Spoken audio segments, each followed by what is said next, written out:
অমিত শাহ, নরেন্দ্র মোদী আল্লাহর বিরুদ্ধে যুদ্ধ ঘোষণা হয়েছে।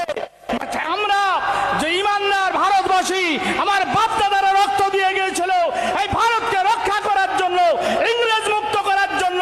দুঃখের বিষয়, ইংরেজের চামচা নরেন্দ্র মোদী, অমিত শাহ গদিতে বসে সেই স্বাধীনতা সংগ্রামীদের ইতিহাস ভুলিয়ে দিয়ে দেশ দখল করতে চায়।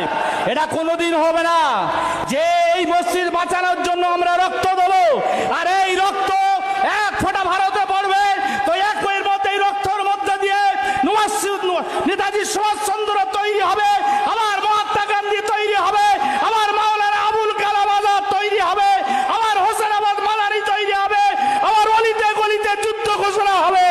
এই যুদ্ধ ঘোষণায় যেরকম নমরুদ ধ্বংস হয়েছে, ফিরাউন ধ্বংস হয়েছে, আজকে জামানার অমিত শাহ এবং নরেন্দ্র মোদী ধ্বংস হবেই হবে ইনশাআল্লাহ।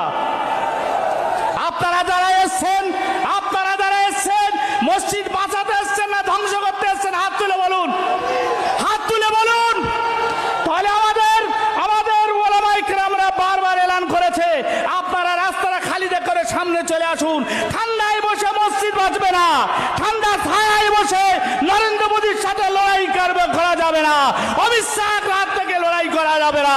তাই জোর গলায় আওয়াজ তুলতে হবে, কালা কানুন বাতিল করো, নইলে গদি ছাড়তে হবে। বলুন,